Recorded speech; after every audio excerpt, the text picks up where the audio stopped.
How's it going, YouTube? Today I wanted to get my channel going on the film side of things.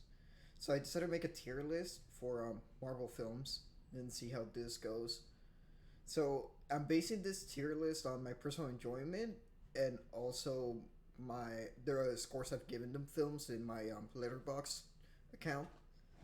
I'll be linking my Letterboxd in the description in case you guys want to check that out. I do have reviews for most of these films, with the exception of the Incredible Hulk and Iron Man. Wait, no, not Iron Man. Spider Man Homecoming. Seeing how I haven't had time to rewatch them, and I don't like reviewing a film just based on what I remember when it comes to like Letterboxd. Those reviews are not too in depth. I think there are some reviews with spoilers, more specifically with Black Panther and Endgame and possibly Infinity War. I don't remember. Some of them are more in depth than other reviews, but reviews like, say, for example, for The Dark World, it's just me basically saying, hey, this film's terrible. So, with that being said, I guess we should get started, and I'm gonna be doing it from release order. I already have them organized right here. So, starting off with the first film, we have Iron Man from 2008.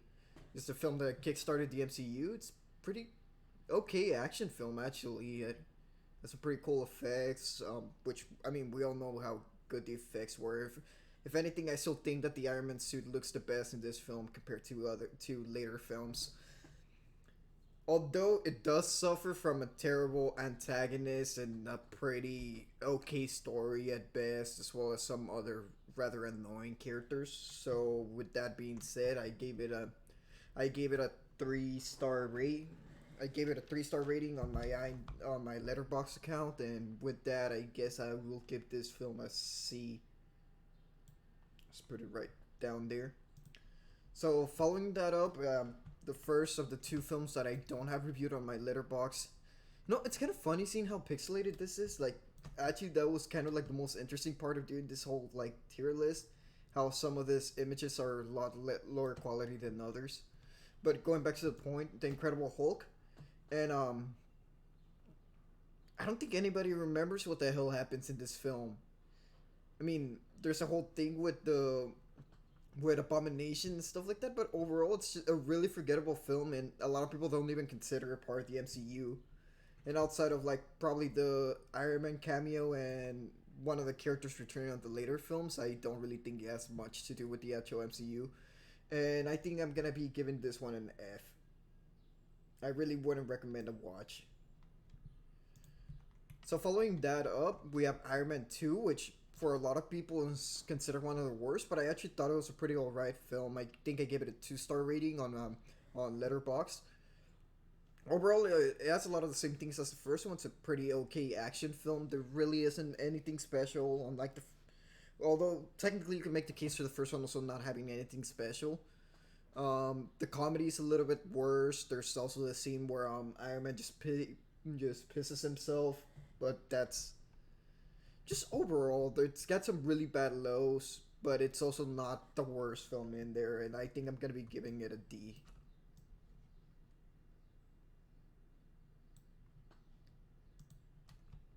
Following that up, we have Thor. It's fucking Thor. Do I really have to talk about Thor? The film's either boring or ironically hilarious. I think that was my review. Like, that was my whole review for Letterbox. It's just, it's just a terrible film. And I'm gonna give it another, and that's gonna be our second F tier. Following that up, we have Captain America, The First Adventure, and this one was actually interesting because it was set in World War II, so it had that like not historical but historical fantasy setting where you have like the Nazis with the advanced technology and stuff like that, and also had Red Skull, who would later come back in Infinity War and Endgame. It was just all around again much like Iron Man, a pretty okay action film. But unlike Iron Man, I ended up hating most of the characters, if not all the characters, including Captain America himself. And the special effects were all all right at times or just terrible, and I gave it a 1.5 star rating on IMDb, and I think I'm gonna be giving it a D here. Why did I say IMDb? I mean Letterboxd. IMDb's for dirty normies. Then we come up to the first big boy, the heavy hitter, the Avengers. The Avengers, I guess, was revolutionary in the way that it brought a lot of these characters all together, even though most of them are from terrible films, if we're being quite honest. But overall, it was a fun time, and I don't think there's any arguing about it. And I gave it a 3.5 star rating on Letterboxd, and I think I will be giving this one a C. Following that up, we have my personal favorite film in the MCU. This is Iron Man 3, and I know it gets a lot of shit thrown at it because it's just, for a lot of people, it's just boring.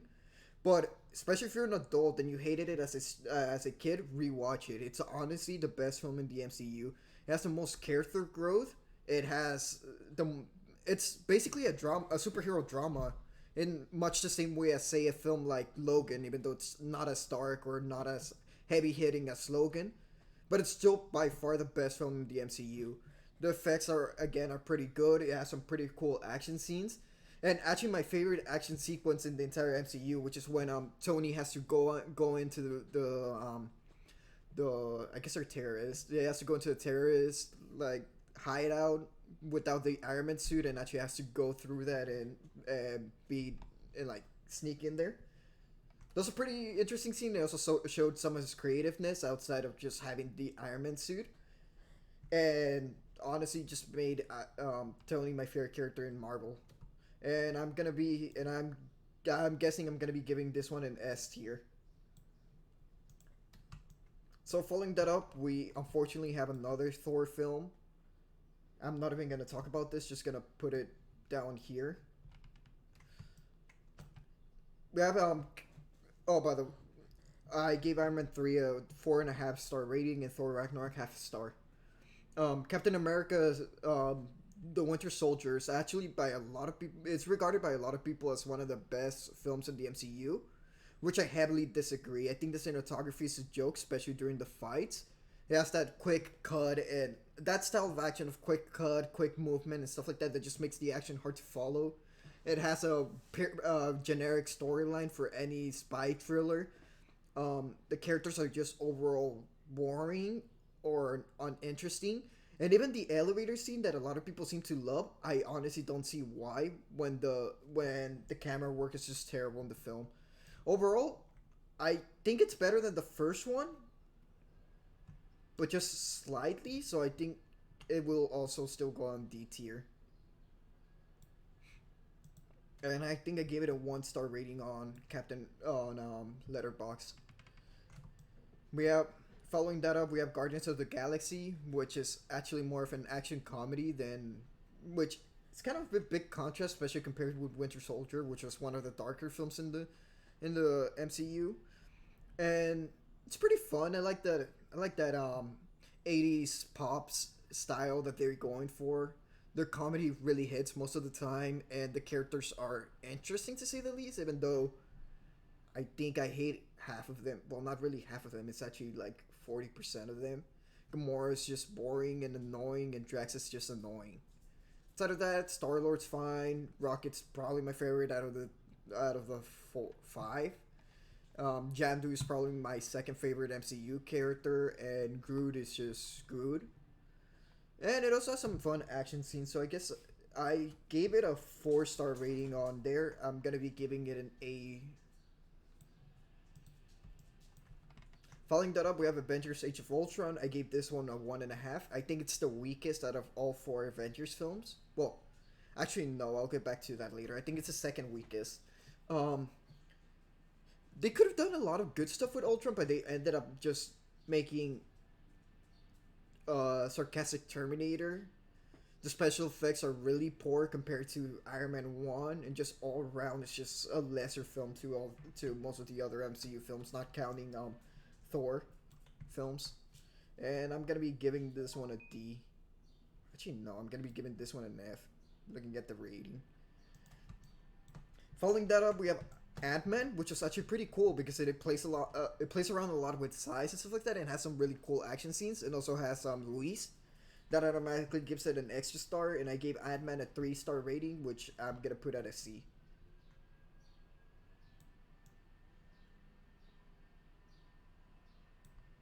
That's good enough. Captain America Civil War is up next. Civil War is basically the best Captain America film, which isn't saying much because, as you can see, Captain America films are kind of on D tier. But overall, I give it a 2.5-star rating. I don't think it's anything that special. It does do a lot to push forward the MCU, but outside of that, as a standalone film, it just doesn't really hit that. And one of the biggest problems is that the whole antagonist thing, like, everything could have been solved by just talking through it. Just all around, it's a really meh film. There's not much to say about it, and that's why I gave it a 2.5 star, and I'm putting it at a C. Jesus Christ, I haven't put anything at a B tier. Following that up, we have another really good film when it comes to cinematography and special effects, which is Doctor Strange, which borrows a lot with some of its scenes from something like, say, that scene from Inception, where they're talking to the girl about how like how what an architect does in the dreams and stuff like that, and she starts bending the reality. That's pretty much what goes on in here, only that instead of dreams is in the real world with like wizards and stuff like that.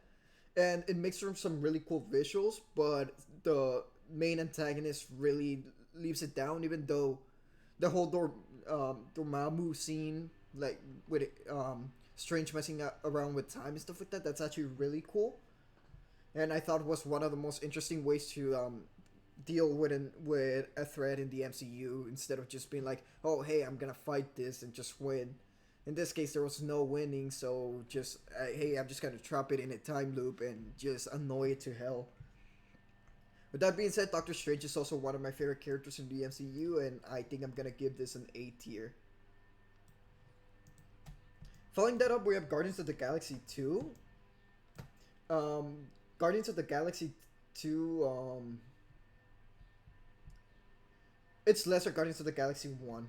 I'll just say that. I gave it a 2.5 star rating, and that goes on a C tier.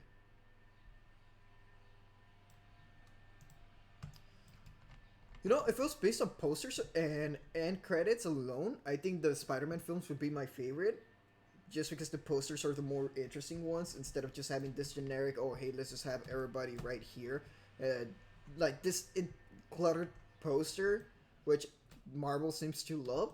But you have an interesting poster with just the main character just relaxing, listening to his music, like just being a teenager, and that fits his character really well. So I think this is a much smarter poster than something like, say, Infinity War or Endgame or any of those generic posters that they get. But I'm getting ahead of. But I'm basically not talking about the film at this point. The film is pretty okay, honestly. It has some really good moments. I love Spider-Man just like everyone else, and I think I'm gonna be giving this a B tier list. I think that's our first. Yeah, that's our first B tier. Following that up, we have Thor Ragnarok. I gave Thor Ragnarok a 3.5 star rating on Letterboxd. Um, it has some fun action. I love Taika Waititi, especially his work on Jojo Rabbit or The Hunt for the Wilder People. For the Wilder People, I guess that's what the film's called. So I think his indie works much better than this, but this isn't by any means a terrible film.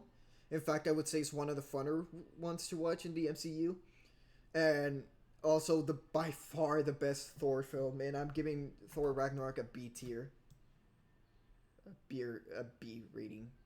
Why did I say tier? All right, so finally getting to controversial choices, and we have Black Panther here. Let me just put it this way: Black Panther was the first film in my 20 years of living that I got out of the theater on. I think Black Panther has no redeeming qualities, and that's not me being racist or any of that stuff. I think the cinematography is terrible. I think most of the characters, if not all of them, with the exception of probably the main antagonists, are terrible. And the main antagonist is basically just Hitler. Um, the special effects we all know are garbage. The music was repeating and not necessarily generic. Like I do think the main theme could have been something special, but the problem is that a lot of the music outside of the music that's actually happening in there when they're like, for example, when they're drumming during the fight scenes in the little arena thing that they make. I guess I just gotta call it an arena. It's the waterfall shit. Um, that's interesting, but when you have like the main theme just play over and over and over again, it gets really annoying. It makes a song that could have been good otherwise rather annoying and repetitive. Just overall, in oh, and then pop music, which is honestly the worst thing that I think films could do. Which I guess Iron Man 1 did also have pop music, but that's why I kind of didn't talk about the soundtrack. But that's just something that just happens in the MCU where the soundtrack's just generic. Overall, I think this is a big F tier. Following that up, we have Avengers Infinity War, which actually did the one thing I love. Having a villain that isn't necessarily a villain. He's doing what he's doing because he thinks it's the right thing, not because he's just, oh, I'm Mr. Evil and I'm gonna go around and destroy the universe. No, Thanos actually has a purpose and actually believes on what he's doing is right, and arguably from certain philosophical standpoints, it makes sense. Not that I'm saying it's a good thing to erase half the universe, but it makes sense. Um, the special effects are probably the best the MCU has been since the first Iron Man film, and just all around, it's great. Even though, if anything, it completely makes Thor Ragnarok meaningless because everything that happened in there gets completely. You could have basically just skipped Thor Ragnarok with the exception of well, yeah, you could even have yeah, you could completely skip Thor Ragnarok, come into this film, and still understand what's going on. The only thing that you need to know is that the Hulk is in space, and that's about it. Because Thor, what happens, especially with Thor, like what happens to Thor in Thor Ragnarok? He loses Mjolnir. In Infinity War, he gains Stormbreaker. He loses his eye. In Infinity War, he gets a new eye. Um, just all around, none of the characters from Ragnarok come back, but like that's just more like Ragnarok. That's not really talking crap about this film. Overall, I thought this was one of the better films, and I think I gave it a 4-star rating on Letterboxd, and I'm giving this one an S tier, making it our second S tier, and probably that's probably our only two S tiers. Following that up, we have Captain Marvel. I gave Captain Marvel a half a star rating, just like any of the ones in F tier. And again, it's not because I'm sexist or anything, it's just because this character's garbage. And before you guys tell me that, oh man, you hate female characters, just I guess I should talk about the Alien franchise. I know, well, I know a lot of the people subscribe to me know me in real life, and you guys probably know that I'm a huge fan of the Alien franchise. I mean, I own every film. I own collectibles. I completely nerd out over it. I've played every video game since AVP 1999. So I'm a huge fan of the Alien franchise, and Amanda Ripley is probably one of my favorite characters of all time. So it's not the female characters, it's just that Captain Marvel is just a terrible film with a terrible protagonist. And with that being said, I'm gonna put this at an F tier. We have next up we have Avengers Endgame. And the thing about Endgame is that it works it works somewhat well. It would be like a 3-star rating if it was its own film, but I do not rate these films as if they're. I mean, if it was, if when looking at the MCU, it's like a 3 out of 10. It's like a 3 out of 5 rate film. It's a pretty average film, but I don't rate these films based on the MCU. I rate them as individual films, which is the same case as Civil War, where in the MCU it actually would be higher if I was rating it based on the MCU alone. But as a standalone film, it doesn't work as well. And that's the case with Endgame. Endgame basically makes no sense if you've never watched a Marvel film. And yeah, you can make the case of, well, hey, you're looking at the last Marvel film from that phase, so you should probably catch up. But the thing about it is that a film should have a beginning, middle, and end, but this is just an end. all the characters get introduced extremely quickly, which was something that I don't that Infinity War managed to do pretty all right. So I'm not sure why they couldn't do it in here. Um, a lot of the character choices are pretty retarded, and a lot of the humor's just as retarded as Black Panther's, if not worse.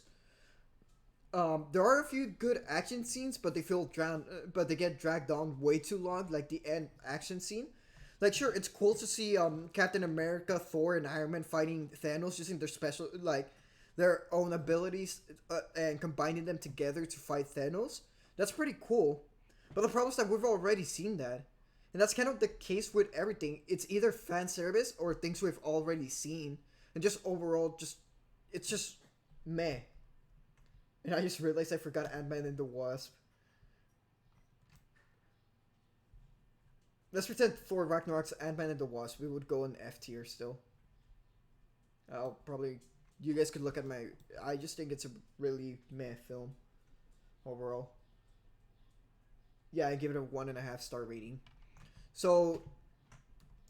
Avengers Endgame is yet another F tier film. And we come to Spider-Man Far From Home, which I think is the better out of the two Spider-Man films, but I don't think it's too different from the from from Homecoming. So I guess I'm gonna put both of them at B. Overall, Far From Home did have a pretty good antagonist and so on. So that's my tier list. If you guys want to know a little bit more about my thoughts on the films, you guys could check my Letterboxd. I'm probably also gonna be reviewing each one of them individually later on. I'm not sure about Spider-Man and the Incredible Hulk because I would have to pay for them outside of just paying for Disney Plus, and I don't feel like to pay for them. With that being said, we do have a. If you guys like my content, which you probably don't, please like, subscribe, and just share this video to people that love the MCU so I could get some hate comments. Um, we are still working on the podcast. We do have a Discord, which I'm gonna be leaving in the description for any of you guys to check out. Um, I'm pretty active in there, and so is any of the podcast members, which I know I still haven't gotten the podcast going. I do have an episode recorded already. I just need to go through it and edit out some of the things because we talked about Last of Us 2's leaks, and I don't want to get my channel taken down before I could even monetize it. With that being said, I think that's it for now, guys. Thanks for watching.